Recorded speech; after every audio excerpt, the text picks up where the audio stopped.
Hi friends, welcome to mister media. 2021ರಲ್ಲಿ release ಆದ the woman in the window ಎಂಬ psychological mystery thriller ಮೂವಿಯನ್ನು ಈ ದಿನ ಎಕ್ಸ್ಪ್ಲೇನ್ ಮಾಡ್ತಾ ಇದ್ದೀನಿ. ಸ್ನೇಹಿತರೆ, ಈ ಮೂವಿ ನಮ್ಮ ಕಣ್ಣು ಮತ್ತು ಬುದ್ಧಿ ಶಕ್ತಿಯನ್ನೇ ಚಾಲೆಂಜ್ ಮಾಡೋ ಒಂದು ಡಾರ್ಕ್ ಮೈಂಡ್ ಗೇಮ್. ನಾವು ನೋಡ್ತಿರೋದು ನಿಜಾನ ಅಥವಾ ಬರೀ ಭ್ರಮೇನ ಅಂತ ನಮಗೇನೆ ಕನ್ಫ್ಯೂಸ್ ಮಾಡೋ ಸಸ್ಪೆನ್ಸ್ ಇದರಲ್ಲಿದೆ. ಹಾಗಾಗಿ ಈ ವಿಡಿಯೋ ತುಂಬ ಥ್ರಿಲ್ಲಿಂಗ್ ಆಗಿರುತ್ತೆ. ಸೊ ವಿಡಿಯೋನ ಕೊನೆವರೆಗೂ ನೋಡಿ.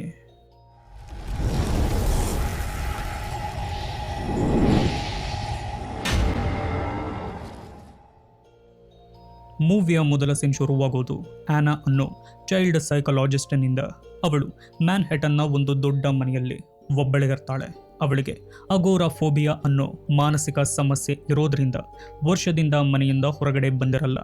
ದಿನಪೂರ್ತಿ ಹೈ ಡೋಸ್ ಟ್ಯಾಬ್ಲೆಟ್ಸ್ ನುಂಗೋದು, ಡ್ರಿಂಕ್ಸ್ ಕುಡಿಯೋದು, ಕಿಟಕಿಯಿಂದ ಹೊರಗಡೆ ಇರೋ ರಸ್ತೆಯನ್ನ ಮನೆಗಳನ್ನ ಸದಾ ವಾಚ್ ಮಾಡೋದೆ ಅವಳ ಕೆಲಸ ಆಗ್ಬಿಟ್ಟಿರುತ್ತೆ. ಸ್ನೇಹಿತರೆ, ಈ ಅಗೋರಾಫೋಬಿಯಾ ಅಂದ್ರೆ ಸಿಂಪಲ್ ಆಗಿ ಹೇಳಬೇಕಾದ್ರೆ ಓಪನ್ ಪ್ಲೇಸ್ಗಳು, ಸಿಕ್ಕಾಪಟ್ಟೆ ಜನ ಇರೋ ಜಾಗಗಳು ಅಥವಾ ಮನೆಯಿಂದ ಹೊರಗಡೆ ಹೋಗೋಕೆ ಬರುವ ಒಂದು ರೀತಿಯ ಆತಂಕ ಮತ್ತು ಭಯ. ಈ ಕಾಯಿಲೆ ಇರೋರು ತಮಗೆ ಮನೆಯೇ ಅತ್ಯಂತ ಸೇಫ್ ಜಾಗ ಅನ್ಕೊಳ್ತಾರೆ. ಮನೆಯಿಂದ ಹೊರಗಡೆ ಒಂದು ಹೆಜ್ಜೆ ಇಟ್ಟರು ತಮಗೆ ಏನೋ ಆಗ್ಬಿಡುತ್ತೆ, ಪ್ಯಾನಿಕ್ ಅಟ್ಯಾಕ್ ಆಗುತ್ತೆ ಅನ್ನೋ ದಿಗಿಲು ಅವರನ್ನ ಕಾಡ್ತಾ ಇರುತ್ತೆ. ನಮ್ಮ ಮೂವಿಯ ಆನಾಗೂ ಇದೇ ಪ್ರಾಬ್ಲಮ್ ಇರೋದ್ರಿಂದಲೇ ಅವಳು ವರ್ಷದಿಂದ ಮನೆಯಲ್ಲೇ ಬಂದಿಯಾಗಿದ್ದಾಳೆ. ಅವಳು ತನ್ನ ಗಂಡ ಎಡ್ ಮತ್ತು ಮಗಳು ಒಲಿವಿಯಾ ಜೊತೆ ಸದಾ ಫೋನ್ನಲ್ಲಿ ಮಾತಾಡ್ತಿರ್ತಾಳೆ. ಆದರೆ ಅವರಿಬ್ಬರು ಇವಳ ಜೊತೆ ಇರಲ್ಲ. ಎಡ್ ಜೊತೆ ಮಾತಾಡ್ತಾ ಎದುರುಗಡೆ ಮನೆಗೆ ಹೊಸ ನೇಬರ್ಸ್ ಬಂದಿರೋ ವಿಷಯ ಹೇಳ್ತಾಳೆ ಮತ್ತು ನೀನು ಇಲ್ಲಿ ಇರಬೇಕಿತ್ತು ಅಂತ ಬೇಸರ ಮಾಡ್ಕೊತಾಳೆ. ಆದರೆ ಎಡ್ ಅವಳಿಗೆ ಧೈರ್ಯ ತುಂಬಿ ಇವತ್ತಾದರೂ ಮನೆಯಿಂದ ಹೊರಗಡೆ ಬರಲು ಟ್ರೈ ಮಾಡು ಅಂತ ಹೇಳ್ತಾನೆ. ನೆಕ್ಸ್ಟ್ ಡೇ ಅವಳ ಸೈಕಿಯಾಟ್ರಿಸ್ಟ್ ಮನೆಗೆ ಬಂದು ರೆಗ್ಯುಲರ್ ಸೆಷನ್ ಮಾಡ್ತಾ ನೇಬರ್ಸ್ ಬಗ್ಗೆ ಮಾತಾಡ್ತಾರೆ. ಆನಾಗೆ ಎಲ್ಲರ ಬಗ್ಗೆನೂ ಸಿಕ್ಕಾಪಟ್ಟೆ ಇನ್ಫಾರ್ಮೇಶನ್ ಗೊತ್ತಿರೋದು ನಮಗೆ ತಿಳಿಯುತ್ತೆ. ಎದುರುಗಡೆ ಮನೆಗೆ ಬಂದಿರೋದು ರಸಲ್ಸ್ ಫ್ಯಾಮಿಲಿ ಅಂತ ಅವಳು ಹೇಳ್ತಾಳೆ. ಆ ಫ್ಯಾಮಿಲಿಯಲ್ಲಿ ಗಂಡ ಆಲಿಸ್ಟರ್, ಹೆಂಡತಿ ಜೇನ್ ಮತ್ತು ಅವರ ಮಗ ಇರ್ತಾರೆ. ಅವರು ಬೋಸ್ಟನ್ನಿಂದ ಬಂದಿರ್ತಾರೆ. ಆಲಿಸ್ಟರ್ ಒಬ್ಬ ಬ್ಯಾಂಕರ್ ಆಗಿರ್ತಾನೆ. ಆದರೆ ಅವರ ಬಗ್ಗೆ ಆನ್ಲೈನಲ್ಲಿ ಯಾವುದೇ ಮಾಹಿತಿ ಇರಲ್ಲ. ಇತ್ತ ಡಾಕ್ಟರ್ ಬೇಡ ಅಂದಿದ್ರು ಆನಾ ಟ್ಯಾಬ್ಲೆಟ್ಸ್ಗಳ ಜೊತೆ ಡ್ರಿಂಕ್ಸ್ ಕುಡಿಯೋದನ್ನ ನಿಲ್ಲಿಸಿರಲ್ಲ. ಇದು ಮುಂದೆ ಅವಳಿಗೆ ಎಂಥ ಡೇಂಜರ್ ತರುತ್ತೆ ಅನ್ನೋದನ್ನ ಮುಂದೆ ತಿಳಿಯೋಣ. ಆನಾ ತನ್ನ ಗಂಡನ ಹತ್ತಿರ ಹೊಸ ಟ್ಯಾಬ್ಲೆಟ್ಸ್ನ ಸೈಡ್ ಎಫೆಕ್ಟ್ಸ್ ಬಗ್ಗೆ ಮಾತಾಡ್ತಿರುವಾಗ ಡ್ರಿಂಕ್ಸ್ ಜೊತೆ ಇದನ್ನ ತಗೋಬಾರ್ದು ಅಂತ ಎಡ್ ವಾರ್ನ್ ಮಾಡ್ತಾನೆ. ಆದರೆ ಆನಾ ಅದನ್ನ ಲೈಟ್ ಆಗಿ ತಗೋತಾಳೆ. ಅಷ್ಟರಲ್ಲೇ ಅವಳ ಮನೆ ಬೆಲ್ಲಾಗುತ್ತೆ. ಸೆಕ್ಯೂರಿಟಿ ಕ್ಯಾಮ್ರಾದಲ್ಲಿ ಒಬ್ಬ ಹುಡುಗ ನಿಂತಿರ್ತಾನೆ. ಅವನೇ ಈಥನ್. ಎದುರುಗಡೆ ಮನೆಗೆ ಬಂದಿರೋ ಆ ಹೊಸ ಹುಡುಗ ತನ್ನ ತಾಯಿ ಗಿಫ್ಟ್ ಕೊಟ್ಟಿದ್ದಾರೆ ಅಂತ ಬಂದಿರ್ತಾನೆ. ಆನಾ ಅವನನ್ನ ಒಳಗೆ ಕರೆದುಕೊಳ್ತಾಳೆ. ಅವನು ತುಂಬಾ ಸಾಫ್ಟ್ ಆಗಿ ಮಾತಾಡ್ತಾ ಆನಾ ಸಾಕಿರೋ ಬೆಕ್ಕಿನ ಜೊತೆ ಆಟವಾಡ್ತಾನೆ. ತನಗೆ ಹಳೆ ಮನೆ ತುಂಬಾ ನೆನಪಾಗ್ತಿದೆ ಅಂತ ಈಥನ್ ಬೇಸರ ಮಾಡ್ಕೊತಾನೆ. ಆನಾ ತಾನೊಬ್ಬ ಚೈಲ್ಡ್ ಸೈಕಾಲಜಿಸ್ಟ್ ಅಂತ ಹೇಳಿದಾಗ ಮಕ್ಕಳಿಗೆ ಯಾಕೆ ಸೈಕಾಲಜಿಸ್ಟ್ ಬೇಕು ಅಂತ ಈತನ್ ಕೇಳ್ತಾನೆ. ಅವಳು ಮಕ್ಕಳಿಗೆ ಇರೋ ಡಿಪ್ರೆಷನ್, ಆತಂಕದ ಬಗ್ಗೆ ಎಕ್ಸ್ಪ್ಲೇನ್ ಮಾಡ್ತಾಳೆ. ಈ ಸಮಯದಲ್ಲಿ ಈತನ್ ಸೈಲೆಂಟ್ ಆಗಿ ಕಿಟಕಿಯಿಂದ ತನ್ನ ತಂದೆಯನ್ನ ನೋಡಿ ಸಿಕ್ಕಾಪಟ್ಟೆ ಆತಂಕ ಪಡ್ತಾನೆ. ತನಗೆ ಇಲ್ಲಿ ಯಾರು ಫ್ರೆಂಡ್ಸ್ ಇಲ್ಲ ಅಂದಾಗ ಆನಾ ನಾವಿಬ್ಬರು ಫ್ರೆಂಡ್ಸ್ ಆಗೋಣ ಅಂತಾಳೆ. ಬೆಳಿಗ್ಗೆ ಆನಾ ಸಿಕ್ಕಾಪಟ್ಟೆ ಹ್ಯಾಂಗ್ ಓವರ್ನಿಂದ ಎಚ್ಚರವಾಗ್ತಾಳೆ.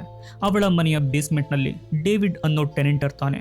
ಆ ದಿನ ಹ್ಯಾಲೋವಿನ್ ಹಬ್ಬ ಆಗಿದ್ರಿಂದ ಮಕ್ಕಳಿಗೆ ಚಾಕ್ಲೇಟ್ ಕೊಡೋಕೆ ಡೇವಿಡ್ ಹೇಳಿದ್ರು ಆನಾ ಒಪ್ಪಲ್ಲ. ಆಕೆ ಒಂಟಿಯಾಗಿರಲು ಇಷ್ಟಪಡ್ತಿರ್ತಾಳೆ. ಅದೇ ರಾತ್ರಿ ಯಾರು ಜೋರಾಗಿ ಬಾಗಿಲು ಬಡಿಯೋ ಸೌಂಡ್ ಕೇಳಿ ಕೆಳಗೆ ಬರ್ತಾಳೆ. ಅಲ್ಲಿ ನೇಬರ್ಸ್ ಮಕ್ಕಳು ಅವಳ ಮನೆಗೆ ಮೊಟ್ಟೆ ಎಸೆತ ತುಂಬಾ ಗಲಾಟೆ ಮಾಡ್ತಿರ್ತಾರೆ.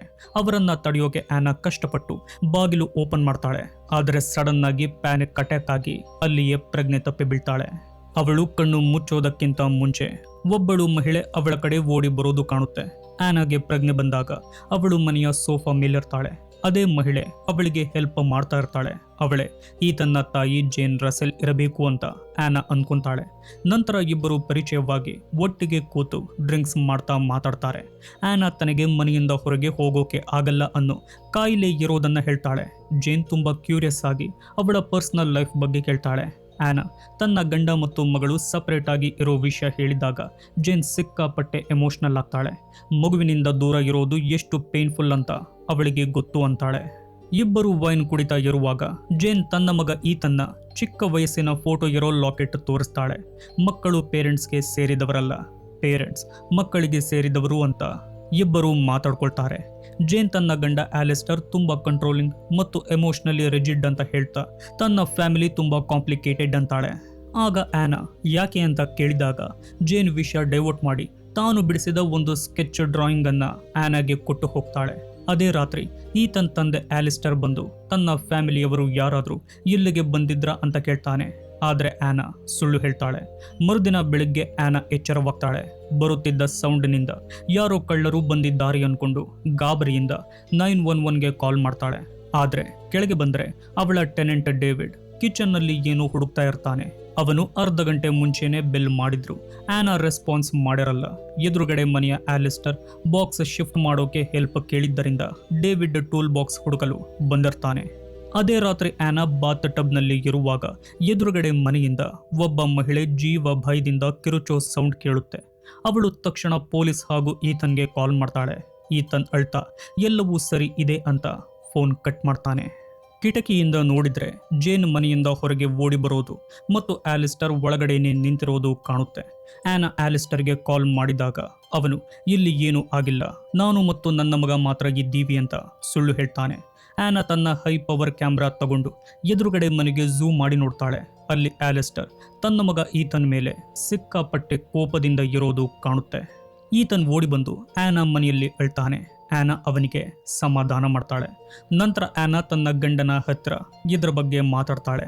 ಚೈಲ್ಡ್ ಪ್ರೊಟೆಕ್ಟಿವ್ ಸರ್ವಿಸ್ಗೆ ಕಂಪ್ಲೇಂಟ್ ಮಾಡ್ಲಾ ಬೇಡವಾ ಅಂತ ಯೋಚಿಸ್ತಾಳೆ. ದಿನಪೂರ್ತಿ ಅವಳು ಹೆವಿಯಾಗಿ ಡ್ರಿಂಕ್ಸ್ ಮಾಡಿ ತನ್ನ ಸುತ್ತಮುತ್ತ ಏನು ನಡೀತಿದೆ ಅನ್ನೋ ಪ್ರಜ್ಞೆನೇ ಇಲ್ಲದೆ ಕಂಪ್ಲೀಟ್ ಆಗಿ ಕಂಟ್ರೋಲ್ ಕಳ್ಕೊತಾಳೆ. ರಾತ್ರಿ ಅವಳು ಸಡನ್ ಆಗಿ ಎಚ್ಚರ ಆಗಿ ತನ್ನ ಫೋನ್ ಹುಡುಕ್ತಿದ್ದಾಗ ಕಿಟಕಿಯಿಂದ ಆಚೆ ನೋಡ್ತಾಳೆ. ಎದುರುಗಡೆ ಮನೆಯ ಜೇನ್ ರಸೆಲ್ ಜೀವ ಭಯದಿಂದ ಓಡ್ತಾ ಇರ್ತಾಳೆ. ಸಡನ್ ಆಗಿ ಯಾರೋ ಅವಳ ಹೊಟ್ಟೆಗೆ ಚಾಕು ಇರಿತಾರೆ. ಆ್ಯನಾಗೆ ಅಟ್ಯಾಕರ್ ಕಾಣಿಸಲ್ಲ, ಆದರೆ ಜೇನ ರಕ್ತದ ಮುಡುವಿನಲ್ಲಿ ಕೆಳಗೆ ಬೀಳೋದು ಸ್ಪಷ್ಟವಾಗಿ ಕಾಣಿಸುತ್ತೆ. ಆ್ಯನಾ ಗಾಬರಿಯಿಂದ ಬೆಡ್ರೂಮ್ಗೆ ಓಡಿ ಫೋನ್ ತಗೊಂಡು 911ಗೆ ಕಾಲ್ ಮಾಡ್ತಾಳೆ.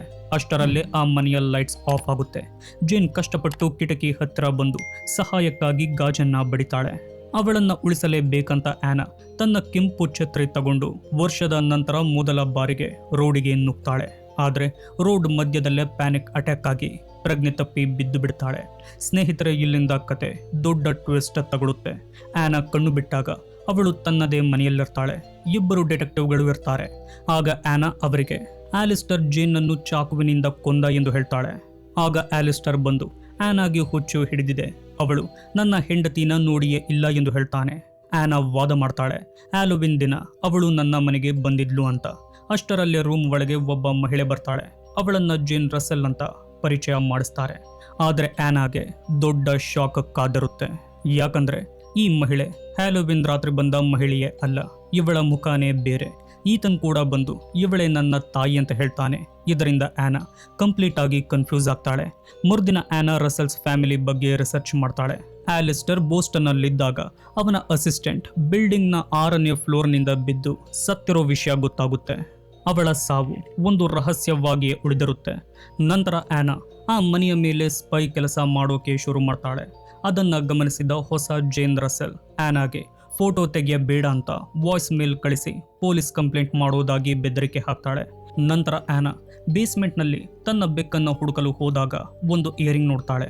ಅದು ಹ್ಯಾಲೋವಿನ್ ದಿನ ಬಂದ ಆ ಮೊದಲನೇ ಜೇನ್ ಹಾಕಿದ್ದ ಇಯರಿಂಗ್ ತರಾನೇ ಇರುತ್ತೆ. ಅಂದರೆ ಆ ಮಹಿಳೆ ಬಂದಿದ್ದು ಸುಳ್ಳಲ್ಲ ಅಂತ ಆ್ಯನಾಗೆ ಕನ್ಫರ್ಮ್ ಆಗುತ್ತೆ. ಈತನ ಮನೆಗೆ ಬಂದಾಗ ಆ್ಯನಾ ನಿನ್ನ ತಾಯಿಯಲ್ಲಿದ್ದಾರೆ ಅಂತ ಫೋರ್ಸ್ ಮಾಡಿ ಕೇಳ್ತಾಳೆ. ಅಷ್ಟರಲ್ಲಿ ಆಲಿಸ್ಟರ್ ಬಂದು ಈತನ್ಗೆ ಆ್ಯನಾ ಮುಂದೆನೇ ಜೋರಾಗಿ ಹೊಡೆದು ಅವಳನ್ನು ಇನ್ಸಲ್ಟ್ ಮಾಡಿ ವಾರ್ನ್ ಮಾಡ್ತಾನೆ. ನೆಕ್ಸ್ಟ್ ಡೇ ಆ್ಯನಾಗೆ ಒಂದು ಅನ್ನೌನ್ ಇಮೇಲ್ ಬರುತ್ತೆ. ಅದರಲ್ಲಿ ಅವಳು ತನ್ನ ಬೆಡ್ ಮೇಲೆ ಮಲಗಿರೋ ಫೋಟೋ ಇರುತ್ತೆ. ಅಂದರೆ ಯಾರು ಅವಳಿಗೇನೆ ಗೊತ್ತಿಲ್ಲದಂತೆ ಅವಳ ಮನೆಗೆ ಬಂದಿದ್ದಾರೆ. ಆ್ಯನಾ ಪೊಲೀಸರನ್ನ ಕರೀತಾಳೆ.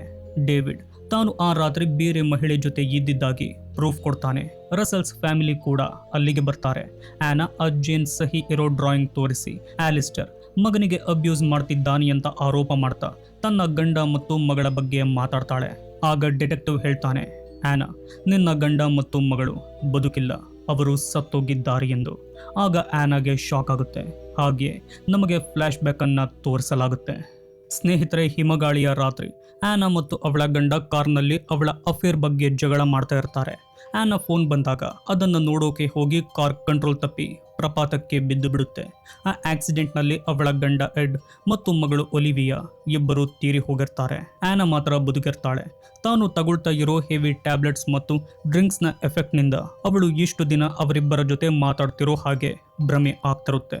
ಆಗ ಡಿಟೆಕ್ಟಿವ್ ಹೇಳ್ತಾನೆ, ನೀನು ಗಂಡ ಮಗಳನ್ನ ಭ್ರಮೆ ಮಾಡ್ಕೊಂಡ ಹಾಗೆ ಆ ಜೇನ್ ರಸೆಲ್ ಅನ್ನೋ ಮಹಿಳೆಯನ್ನ ಕೂಡ ಭ್ರಮೆ ಮಾಡ್ಕೊಳ್ತಿದ್ದೀಯ ಎಂದು. ಆಗ ಆ್ಯನಾ ತನ್ನ ತಪ್ಪನ್ನ ಒಪ್ಕೊಂಡು ಎಲ್ಲರ ಹತ್ತಿರ ಕಣ್ಣೀರು ಹಾಕ್ತಾ ಕ್ಷಮೆ ಕೇಳ್ತಾಳೆ.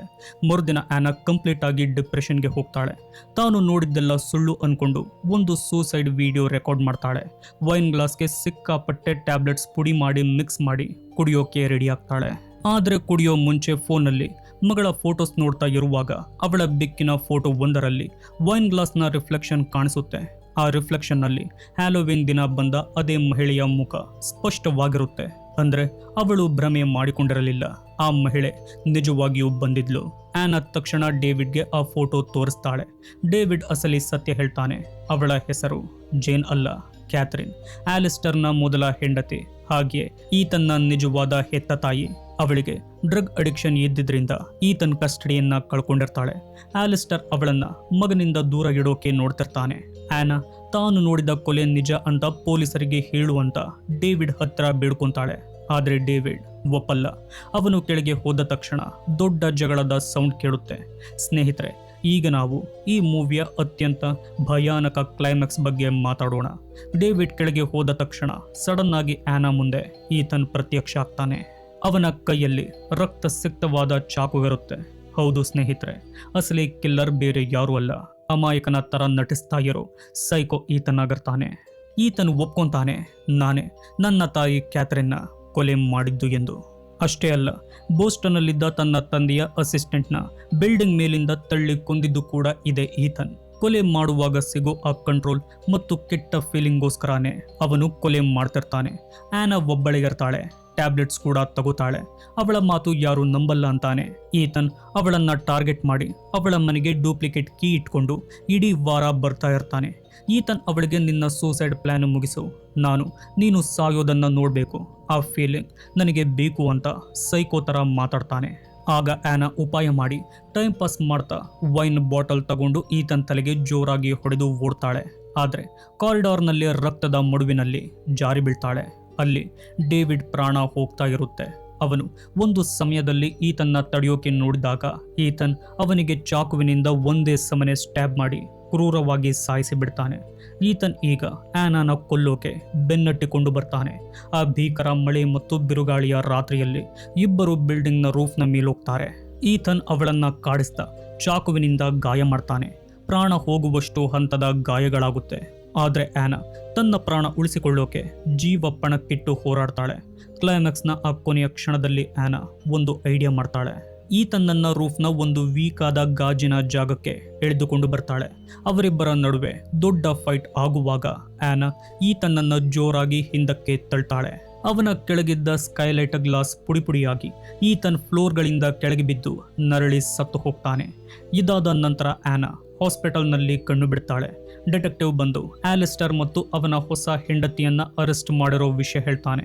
ಆ ಹೊಸ ಹೆಂಡತಿ ಪೊಲೀಸರಿಗೆ ಎಲ್ಲ ಸತ್ಯ ಬಾಯ್ಬಿಟ್ಟಿರ್ತಾಳೆ. ಪೊಲೀಸರಿಗೆ ಕ್ಯಾಥರಿನ್ನ ಬಾಡಿ ಕೂಡ ಸಿಕ್ಕಿರುತ್ತೆ. ಆ್ಯನಾ ಹೇಳಿದ್ದೆಲ್ಲ ನಿಜ ಅಂತ ಒಪ್ಕೊಂಡು ಪೊಲೀಸರು ಅವಳಿಗೆ ಕ್ಷಮೆ ಕೇಳ್ತಾರೆ. ಕಥೆಯ ಕೊನೆಯಲ್ಲಿ 9 ತಿಂಗಳ ನಂತರ ಆ್ಯನಾ ತನ್ನ ಹಳೆಯ ಮನೆಯನ್ನ ಖಾಲಿ ಮಾಡೋಕೆ ರೆಡಿ ಆಗ್ತಾಳೆ. ಯಾವುದೇ ಭಯ ಇಲ್ಲದೆ ಧೈರ್ಯವಾಗಿ ಮನೆಯಿಂದ ಹೊರಗಡೆ ಹೆಜ್ಜೆ ಇಡ್ತಾಳೆ. ಹೋಗುವಾಗ ತನ್ನ ಗಂಡ ಮತ್ತು ಮಗಳ ನೆನಪುಗಳಿಗೆ ಗುಡ್ ಬೈ ಹೇಳಿ ಜೀವನದಲ್ಲಿ ಮುಂದುವರಿಯೋಕೆ ನಿರ್ಧಾರ ಮಾಡ್ತಾಳೆ. ಅಲ್ಲಿಗೆ the woman in the window ಮೂವಿಯನ್ನು ಎಂಡ್ ಮಾಡಲಾಗಿದೆ. ಸ್ನೇಹಿತರೆ, ಈ ವಿಡಿಯೋ ನಿಮಗೆ ಇಷ್ಟವಾಗಿದೆ ಎಂದುಕೊಳ್ತೀನಿ. ಇಷ್ಟವಾಗಿದ್ದರೆ ಈ ವಿಡಿಯೋಗೆ ಲೈಕ್, ಶೇರ್, ಕಮೆಂಟ್ ಮಾಡಿ. ಇದೇ ರೀತಿಯ ಹೆಚ್ಚು ಮೂವಿ ಎಕ್ಸ್ಪ್ಲೇನ್ಗಳಿಗಾಗಿ ನಮ್ಮ ಮಿಸ್ಟರ್ ಮೀಡಿಯಾ ಚಾನಲನ್ನು ಸಬ್ಸ್ಕ್ರೈಬ್ ಮಾಡಿಕೊಳ್ಳಿ. ವಿಡಿಯೋ ನೋಡಿದ್ದಕ್ಕೆ ಧನ್ಯವಾದಗಳು.